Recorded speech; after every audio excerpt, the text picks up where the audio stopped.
So what does all this advertising mean for companies that cater towards the business community instead of the average consumer?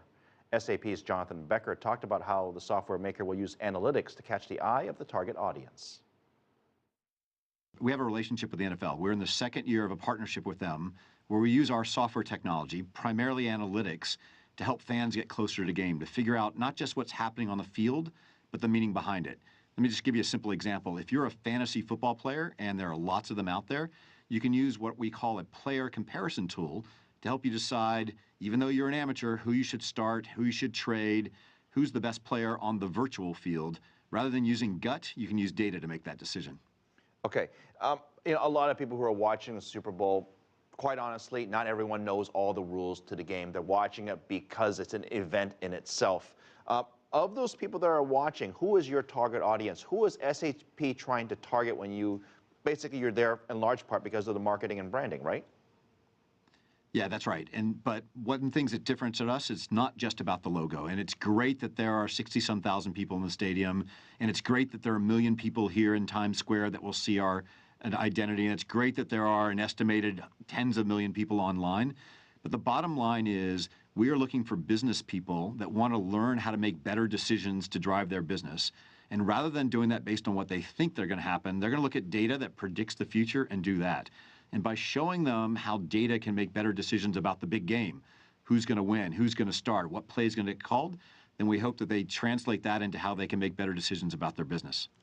You know, when you look at Pepsi and look at the other more consumer-oriented sponsors, they're going to spend tens of millions, if not more, on the game itself, in addition to what they might be spending on advertising throughout the week of the Super Bowl. How much are you guys spending on it, and what do you hope the outcome of that expenditure in marketing ultimately will be?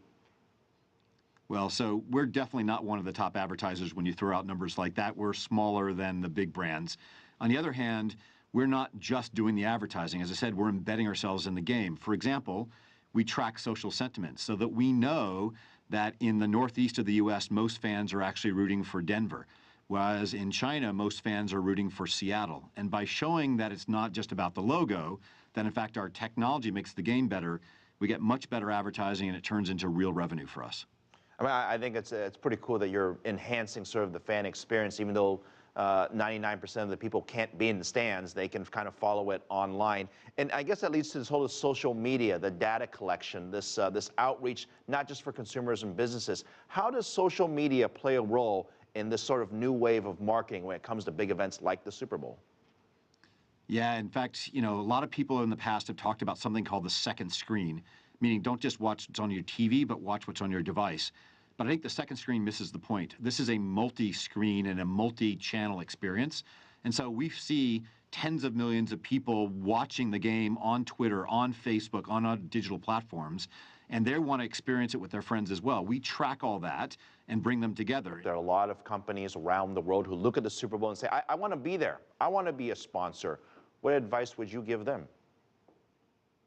So, yes, if you want to be a sponsor, then you have to look at your business objectives. And if your business objectives are awareness, just get my name out there because they don't know you, then maybe it's okay to put your logo up or do an advertising. But if, on the other hand, you want to change for that and be, I want to improve the fan experience, then you need to embed yourself. Find a way to be authentic. Find a way for fans to say, I can't participate in the Super Bowl, but I can learn more about what's happening if I use this particular technology or this product. If you do that, the word of mouth will be better than any traditional advertising. Thank you, Jonathan Becher, Chief Marketing Officer for SAP, an official NFL partner.